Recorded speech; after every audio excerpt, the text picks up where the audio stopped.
मैं मेरे मित्र राष्ट्रपति पुतिन का हृदय से बहुत बहुत आभार व्यक्त करता हूं। बिजनेस के लिए सिंप्लीफाइड प्रिडिक्टेबल मैकेनिज्म बनाए जा रहे हैं। भारत और यूरेशियन इकोनॉमिक यूनियन के बीच एफटीए पर चर्चा शुरू हो गई है और साथियों हम अलग अलग विषयों को लेकर के भी, जैसा अभी पीयूष जी ने उल्लेख किया था, जैसा राष्ट्रपति जी ने जो संभावनाओं का वर्णन किया है, उसे देखते हुए हम बहुत कम समय में बहुत बड़े लक्ष्य हासिल कर सकते हैं। बिजनेस हो या डिप्लोमेसी, किसी भी साझेदारी की नींव आपसी विश्वास है। भारत रूस संबंधों की सबसे बड़ी शक्ति यही विश्वास है। यह हमारे साझे प्रयासों को दिशा भी देता है और गति भी देता है। यही वह लॉन्च पैड है जो हमें नए सपनों, नई आकांक्षाओं की उड़ान भरने के लिए प्रेरित करता है।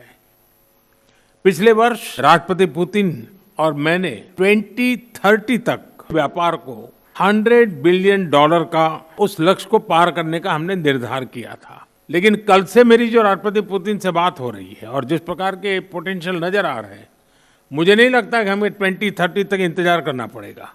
ये मैं साफ देख रहा हूं। हम उस लक्ष्य को समय से पहला पूरा करने के संकल्प के साथ आगे बढ़ रहे हैं और मेरा विश्वास बढ़ रहा है। टैरिफ और नॉन टैरिफ बैरियर्स को कम किया जा रहा है, लेकिन साथियों इन प्रयासों की असली शक्ति आप जैसे बिजनेस लीडर्स हैं की ऊर्जा, आपका इनोवेशन और आपका एम्बिशन ही हमारे संयुक्त भविष्य को आकार देते हैं। पिछले 11 वर्षों में भारत में जिस स्पीड और स्केल के साथ हमने बदलाव किए हैं वह अभूतपूर्व हैं। रिफॉर्म, परफॉर्म एंड ट्रांसफॉर्म, इस सिद्धांत पर चलते हुए भारत तेजी से विश्व की तीसरी सबसे बड़ी इकोनॉमी बनने की और आगे बढ़ रहा है।